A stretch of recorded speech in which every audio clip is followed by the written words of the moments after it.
그럼 해외 축구 10경기 한번 분석 좀 빠르게 들어가 보겠습니다.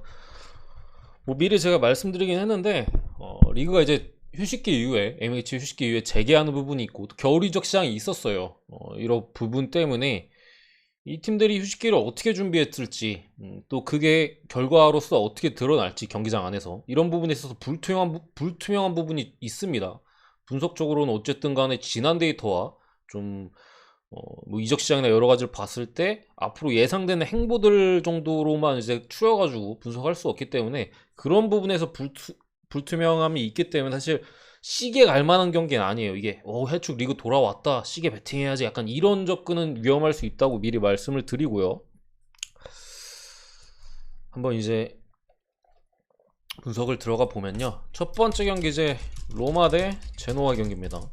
제노아 같은 경우 이제 휴식기 직전에 세브치코 감독이 잘렸고 감독이 바뀌었죠. 바뀐 상황이고, 로마 같은 경우도 뭐 겨울 이적 시장에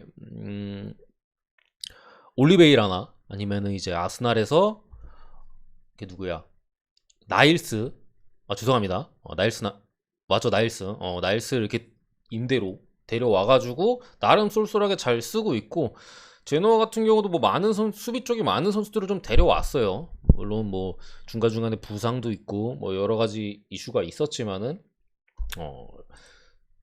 현재는 좀 많이 복귀한 상황이고, 어쨌든 결장자 쪽을 보면은 로마는 이제 장기 부상자 스피나졸라가 빠져 있습니다. 여기에 이제 제노아 같은 경우 수비 쪽에 에르나니, 뭐 크리시토, 얘는 맨날 부상이네. 여기 이제 캄비아소 핵심 수비 사이드백 자원까지 이제 출전 정지로 빠지고, 로벨라나 이제 옵스티고르 같은 또 수비 쪽 자원이에요. 불투명이 지금 떠 있습니다.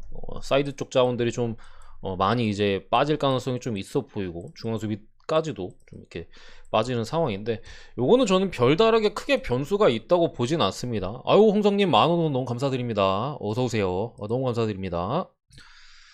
그런 상황에서 딱히 이변의 여지가 크게 있다고 보이진 않아요. 사실 이게 중단이 아니죠, 휴식기 이후의 경기다 보니까 똥배가 사실 메리트가 크게 있다고 보진 않는데, 그렇다고 지금 제노가 감독 교체했다고 지난 경기에서 경기력이나 여러 부분에 있어서 사실 그렇게 딱히 좋지도 않았어요. 그런 부분을 좀 감안할 때 요거는 그래도 로마가 일반선 정도는 저는 충분히 해준다고 생각합니다. 전력 자체도 뭐 지금 사실 로렌조 펠레그리니 핵심 미드필더가 약간은 뭐 불투명이라는 곳도 있긴 있어요, 보면은. 근데 출전이 가능한 것 같고 제가 볼 때는 그렇기 때문에 지금 풀전력 로마 상대로는 제노아가 어려울 수밖에 없다. 특히나 로마의 홈 경기고 이런 부분을 감안했을 때는 좀 무난한 승리가 좀 예상됩니다.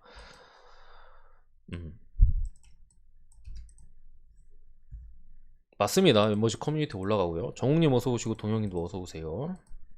두 번째 경기 슈투트가르트 대 프랑크푸르트. 이 경기는 그러니까 축구를 어느 정도 아시는 분들 같은 경우에는 배당이 잡혔을 때 요 정도 배당 잡힐만 하지 라고 생각하셨을 거고, 조금은 이제 라이트하게 배팅을 하시거나 뭐 딥하게 분석을 안 하시는 분들은 이게 프랑크가 배당이 왜 이래? 개꿀 아니야? 이렇게 생각하셨을 수도 있는데, 이 배당이 맞습니다. 이렇게 배당이 주어지는 게 맞아요. 결국 슈투트가르트는 사실 이 부상 때문에 시즌을 거의 절반을 지금 날려먹었어요. 그냥 거의 뭐 좀 잘 나올 때야 뭐 1.5군 나오고 뭐 요런 상태로 지금 경기를 했었고, 그에 따라서 지금 순위가 상당히 많이 가라앉아 있는 모습인데, 어쨌든 올리버 캠프라는 핵심 수비수는 어제 있었던 헤르타 베를린으로 떠났고, 뭐 마브로포나스 이런 선수들은 남아있긴 하나 이 핵심 자원은 지금 이탈을 했고요. 그래도 이제 긍정적인 부분은 지금 부상자가 엄청나게 많이 복귀했어요, 슈투트가르트가. 그러니까 뭐 지금 그나마 빠진 선수들이 뭐 톰이나 아니면 이제 마모시, 얘는 뭐 공격 쪽에서 그나마 좀 괜찮았었는데 차출이 됐고, 뭐 보르나 소사 같은 이제 좋은 자원들까지 복귀를 했어요. 불투명이겠는데 제가 볼 땐 나올 가능성이 높고, 결국에는 다 돌아왔다고 보시면 됩니다. 거의 다 돌아왔어요. 앞선에 칼라이지치도 물론 휴식기 전에 복귀를 했었는데 너무 오랜 기간 부상으로 빠져있다 보니까 사실 경기력 면에서 그렇게 좋지 않았거든요. 근데 시간이 좀 흘렀고 몸 상태가 좀 올라왔다는 소식도 있고, 보르나 소스도 말씀드린 대로 돌아왔고, 뭐 사일러스나 이런 또 공격 쪽의 자원들까지 지금 풀로 꽉 차 있는 상황이고요. 오히려 프랑크푸르트가 약간의 누수가 있습니다. 조금은 카마다 미드필더 쪽에서 볼 운반이나 좀 움직임을 가져갈 수 있는, 앞선에서의 뭐 전방에서의 움직임 여러 가지 가져갈 수 있는 프랑크푸르트의 이제 좋은 미드필더가 아웃이 된 걸로 보이고, 필립 코스티치도 빠진 걸로 보여요. 제가 볼 때는 뭐 그냥 명단에, 해외 쪽 자료보면 명단에 들어가 있는 데도 있고 뭐 빠진다는 얘기도 있고 있는데, 제가 볼 때는 결국에는 빠진다는 쪽이 더 그 신뢰도가 있는 곳이어가지고 필 코스티치까지 빠질 가능성이 있다. 이렇게 되면 결국에 중원에서 볼 운반이나 이제 침투해줄 카마다와 측면 쪽에서 활발하게 이제 움직여줄 코스티치가 없기 때문에 프랑크푸르트의 어쨌든 중원과 좀 사이드 쪽 공격 쪽에서 약간 누수가 있는 상황이고, 힌터레거라는 좋은 또 수비 쪽 자원들까지 불투명에 떠 있는 상황에서 요거는 제 생각에 슈투트가르트가 충분히 풀어낸 가능성이 높다고 생각합니다. 굳이 뭐 지금 기록적으로 보면 슈투트가 5경기 연속 득점이 없어요. 슈투트 경기를 그나마 좀 분데스 경기를 관심을 갖고 챙겨보신 분들 같은 경우에는 거의 뭐 감독이 뭐 경기 때 손톱 물어뜯고 있고 난리도 아니에요. 경기를 보면 불쌍해요. 감독이 막 지금 어떻게 될까 막 손톱 물어뜯고 있고 막 그런 뭐 모습인 거 막 한데, 오늘 경기에서는 사실 충분히 승리까지는 모르겠는데 지지 않을 가능성이 제가 볼 때는 높다고 봅니다. 배당도 나쁘지 않게 받았고, 해외 배당도 많이 지금 빠지고 있어요. 그런 상황에서 슈투트가르트의 프렘 나쁘지 않아 보입니다. 제 생각에 이거 최소 부주력감이라고 봅니다. 꽤 괜찮아 보이는 선택지가 아닐까 싶고, 다만 불안한 점은 어쨌든 흐름이 안 좋았잖아요. 계속해서 흐름이 안 좋은 상황에서 반등 타이밍을 잡는 거기 때문에 그런 부분에서 불안함은 있어요. 이게 좀 몇 경기 치른 다음 반등하는 거야 뭐 그럴 수 있는데, 휴식기 그 바로 이제 상대가 또 프랑크푸르트고 그런 부분에서의 불안함은 분명히 있습니다. 그다음에 아우크스부르크 대 유니온 베를린. 전체적으로 분데스가 조금 어려워요.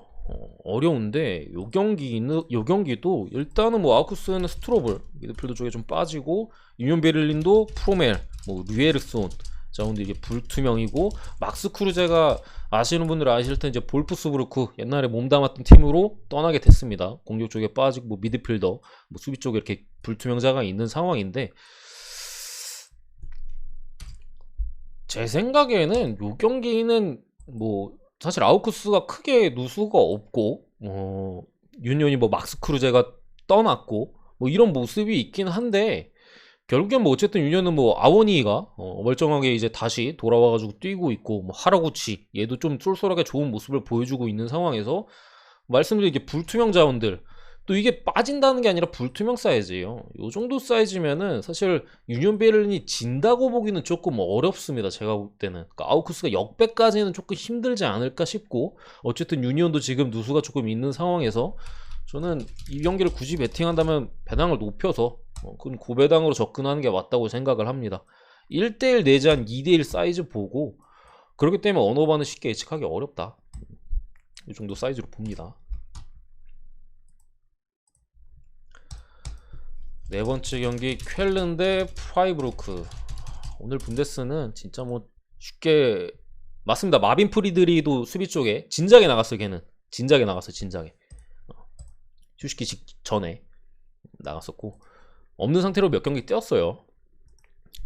근데 어쨌든 걔가 빠진 상황에서도 수비적으로 크게 나쁘지 않았었기 때문에 충분히 감안하지 않았고, 어쨌든 이제 쾰른 대 프라이부르크 경기를 하면은, 요거는 일단은 뭐 티모르는 쾰른의 주전 골키퍼가 코로나라는 좀 소식이 있어요. 물론 얘가 근데 시즌을 많이 뛰진 않았어요. 중간중간에 부상도 있고 해가지고 좀 많이 빠져 있긴 했는데, 오늘도 좀 코로나라는 좀 소식이 있습니다. 그래서 아마 못 나올 가능성이 좀 높아 보이고, 나머지는 풀입니다. 양팀이 이제 빵빵한 라인업으로 맞대결을 좀 펼칠 걸로 보이는데, 이 경기도 저는 승패는 어려워요. 일단 해외 쪽에서는 이 경기는 무승부로 상당히 많이 봐요. 뭐 1대1 무, 뭐 2대2 무, 그냥 뭐 대충 봤다 하면은 무승부를 보는 좀 해외 쪽 뭐 자료들이 많은데, 저는 일단 뭐 무승부 가능성 충분히 있다고 생각하는데 승패는 조금은 어렵지 않나 싶고, 어느 봐도 그렇게까지 좋아 보이진 않는데, 어쨌든 저는 이게 오바 찍는 게 맞다고 생각합니다. 이 경기는 결국에 양 팀이 어쨌든 간에 공격적으로 나쁘지 않은 모습을 보여주고 있고, 뭐 자원들까지 이제 베스트인 상황에서 꽝 하고 붙지 않을까 싶고, 뭐 그렇다고 양 팀이 수비가 좋지도 않아요. 켈르는 고질적인 좀 수비적인 문제, 뭐 후방 빌드업에서의 문제, 이런 부분이 있고, 프라이브루크도 뭐 수비적으로 그렇게 안정감이 있는 팀은 아니기 때문에 결국 한 골씩은 주고받을 가능성이 있다. 거기에 추가적인 득점을 좀 기대하면서 그냥 오바 찍는 게 맞다고 생각합니다. 뭐 특별히 뭐 분석하거나 그럴 건 없고, 뭐 양 팀의 골잡이들도 다 멀쩡하고, 뭐 오바가 그나마 좀 이 경기를 베팅한다면은 나쁘지 않지 않나 이렇게 봅니다. 다섯 번째 경기 에버튼 대 브랜트포드. 에버튼 같은 경우 이제 좀 그래도 많이 이슈가 있는 팀이죠. 램파드 감독이 이제 들어왔고요. 좀 오랜만에 이제 감독이 다시 들어왔고 한데, 이적 영입도 좀 했어요. 물론 이게 잘 데려온 건지 저는 잘 모르겠습니다. 델리알리나 뭐 반더비크나 뭐 아스톤빌라에서 뭐 엘가지 뭐 이런 애들을 좀 데려왔는데, 그리고 뭐 수비 쪽 자원들, 요 수비 쪽 자원으로 제가 잘 모르는 선수들이어가지고 일단은 뭐 넘어가고, 오늘 경기 아마 좀 그래도 뛸 가능성이 좀 있지 않을까 싶은데, 어쨌든 근데 얘는 못 나와요. 얘는 못 나옵니다. 왜냐면 기존 전 소속팀에서, 이거 FA컵이거든요. 전 소속팀에서 FA컵 출전 기록이 있기 때문에 요 경기는 못 나옵니다. 결국에 램파드는 자기가 원해서 데려온 선수들을 일단은 쓸 수는 없어요. 뭐 수비 쪽에 측면적 자원이랑 뭐 이렇게 데려왔는데, 뭐 루카디뉴 나가고 해가지고 뭐 사이드백 자원이나 이렇게 더 보강을 했는데 걔네는 뛸 수 있어 보여요. 근데 요 선수들 이 경기 뛰지 못하고, 이게 사실 어쨌든 감독 버프적인 부분이 있어요. 최근에 이제 뭐 프리미어리그에서는 감독 바꿨다 하면은 초반에는 이제 좀 좋은 흐름을 가져가곤 하거든요. 특히나 이제 브렌트포드 같은 경우는 휴식기에 감독이 코로나 걸려가지고 그 A매치 휴식기에 이제 감독이 훈련지나 이런 거를 못했어요. 그런 부분에 있어서 조금은 전력적으로 휴식기를 잘 보냈다고 보기에는 어려운 팀이고, 에버튼 같은 경우는 이제 감독도 교체하고 이제 으쌰으쌰하는 분위기잖아요. 뭐 이런 분위기긴 한데 결장자가 좀 걸립니다. 칼버트린 빠지고 에버튼, 두쿠레 중원 쪽에 핵심 빠지고요. 그나마 좀 로테이션 쪽으로 두쿠레가 빠진다면 뭐 들어갈 수 있는 파비안 델프나 뭐 톰 데이비스 뭐 이런 선수들까지 빠집니다. 여기에 뭐 브렌트포드는 포수, 뭐 구드, 뭐 이런 포수 같은 경우 장기 부상자고 아직까지 복귀 못했네. 뭐 요르겐센이나 뭐 에릭센 이번에 왔잖아요. 브렌트포드로.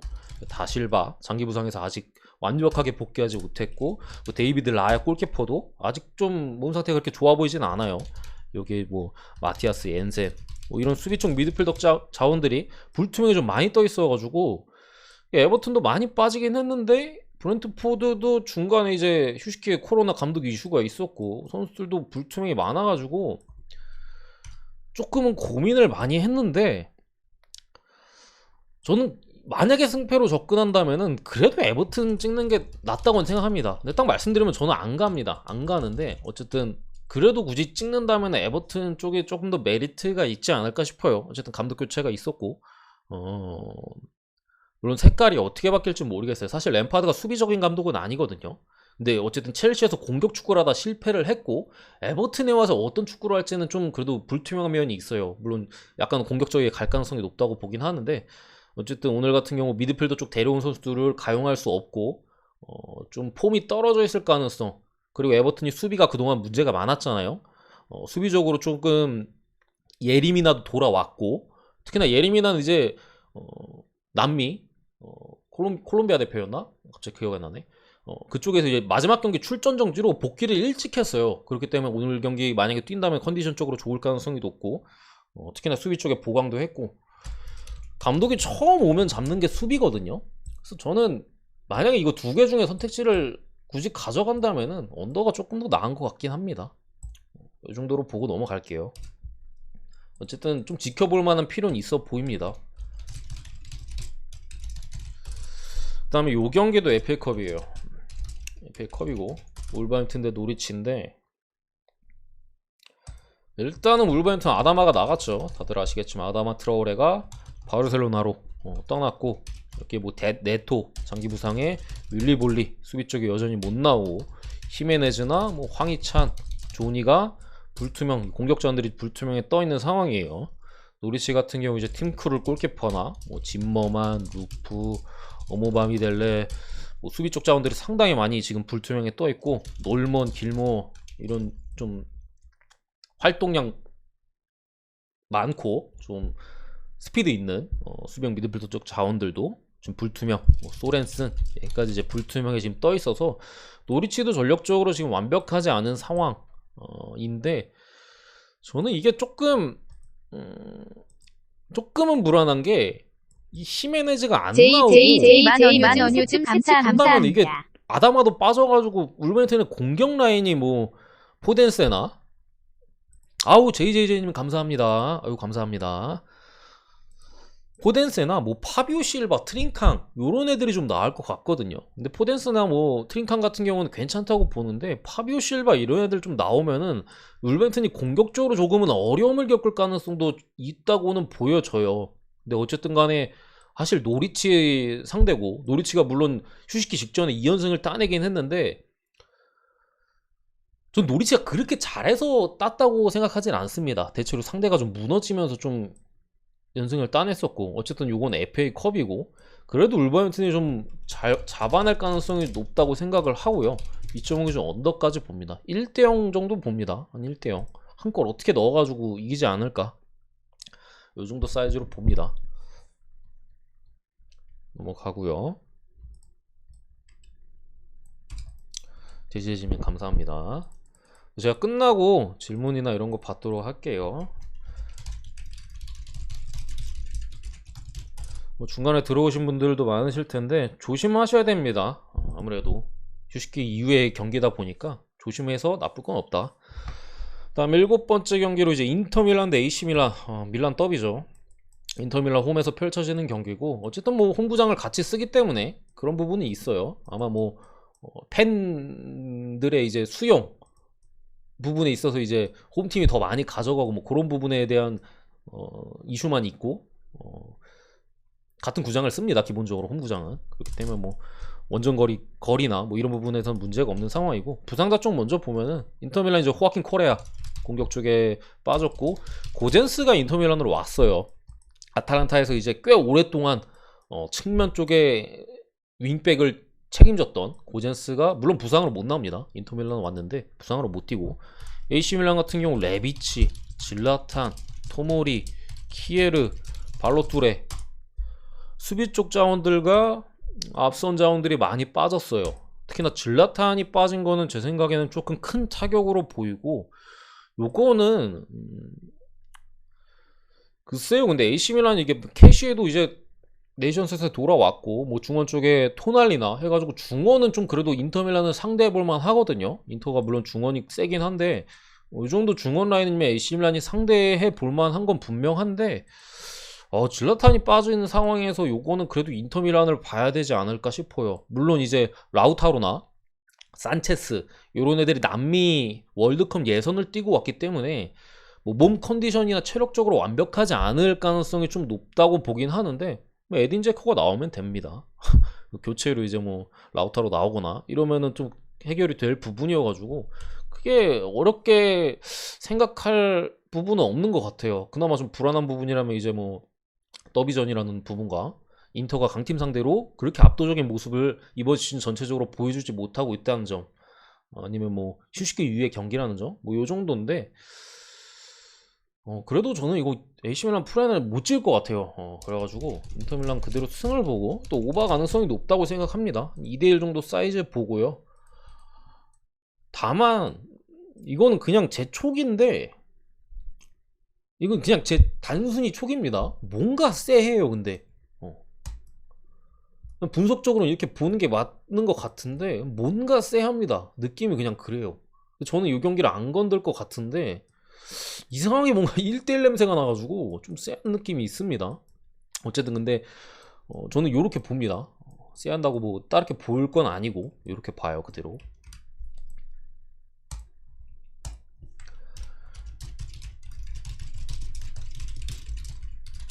네, 바이에른 미넨데 라이프치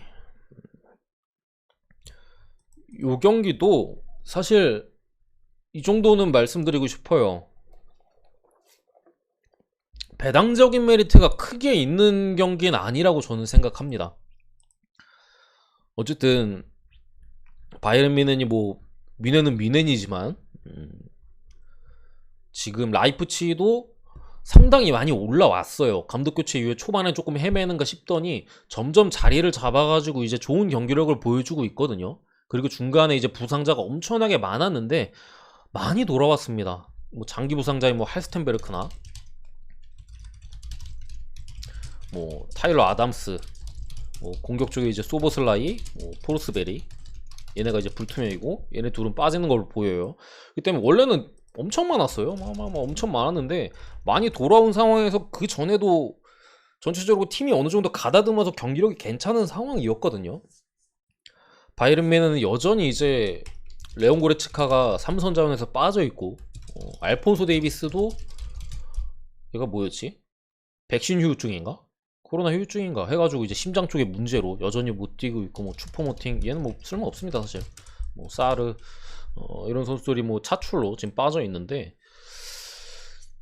배당적인 메리트는 없다고는 보는데 저는 그래도 1.5 정도는 받아야 되지 않았을까 싶어요. 근데 어쨌든 여전히 지금 뭐 르로이 사네나 아니면 뭐 레반도프스키나 킴미나 지금 미쳐 날뛰고 있거든요. 경기 보면은 그냥 와 소리밖에 안 나와요. 여기에 뭐 고레츠카가 빠졌다곤 하나 톨리소나 뭐 무시할라 뭐 이런 선수들을 충분히 가용할 수 있고 공격 좀 멀쩡하고 수비 쪽도 멀쩡합니다. 그런 상황에서 한대성 사실 신규 쪽을 회원. 보거나 반대를 보기에는 제가 볼 때는 좀 힘들어요. 아무리 그렇다 쳐도. 근데 이게 좀 배당 메리트가 없다고 말씀드리는 부분은 뮌헨이 휴식기 이후에 첫 경기에 항상 고전했던 걸로 제 기억이 있거든요. 제 기억이 맞으면 아닐 수도 있습니다. 제 기억이 맞으면은 지난번에 아우크스한테 졌을 때도 휴식기 이후에 첫 경기였던 것 같고 글라드바흐한테 이제 졌을 때도 좀 쉬었다가 경기를 뛰었던 걸로 제 기억엔 그렇거든요. 그러니까 항상 그런 부분에 있어서 미넨이 좀 수비적으로 이제 좀 털리고 그랬던 기억이 있어가지고 배당적인 메리트가 크게 있어 보이진 않는데 어쨌든 바이에른 미넨 승을 보고요. 3.5 기준 오버까지 봅니다. 좀 다득점이 나오지 않을까 역시나. 이게 불안하다면 이렇게 찍어도 괜찮다는 생각은 있습니다. 그 정도 느낌. 9번째 경기 피오렌티나 대 라치오. 요 경기도 이제 빅 이슈가 있죠. 블라우비치가 유벤투스로 떠났습니다. 이제 피오렌티나 블라우비치는 많이들 아실 거예요. 워낙 이제 골을 많이 넣었기 때문에 뭐 베터들을 웃음짓게 만들었던 선수죠. 근데 유벤투스로 떠났어요. 근데 이게 대체자가 블라우비치 같은 유형은 어쨌든 골만 넣는 유형이 아니라 내려와서 받아주고 싸워주고 뿌려주고 다 하는 선수기 때문에 피오렌티나가 분명히 어려움이 있을 거예요. 그런 상황에서 지난 경기 칼리아리 상대로도 블라우비치가 빠졌었거든요. 그때 이적 관련 이렇게 해가지고 그 경기도 상당히 고전을 했었고 데려온 애가 있긴 있어요. 피용택이나 아니면 그 장신 공격수 좀 이름 없는 애 한 명 데려왔거든요. 이름이 기억 안 나는데 장신 공격수 한 명을 이제 블라우비치가 어쨌든 장신 타겟형 스트라이커다 보니까 뭐 땜빵을 설만한 애들을 데려왔는데 피용택은 뭐 한물 간지 오래고 얘도 뭐 사실 이름값이 없는 애요. 그러다 보니까 이게 중앙 공격 쪽에서 이게 피오렌티나가 블라우비치가 나온 공격을 메꾸진 못합니다. 못 메꿔요. 물론 뭐 이코네 요런 좋은 자원들을 측면에 중간에 이제 겨울 이적 시장을 통해서 휴식기 전에 데려오긴 했어요. 근데 이게 최전방에서의 어쨌든 가운데에 설만한 자원은 없습니다.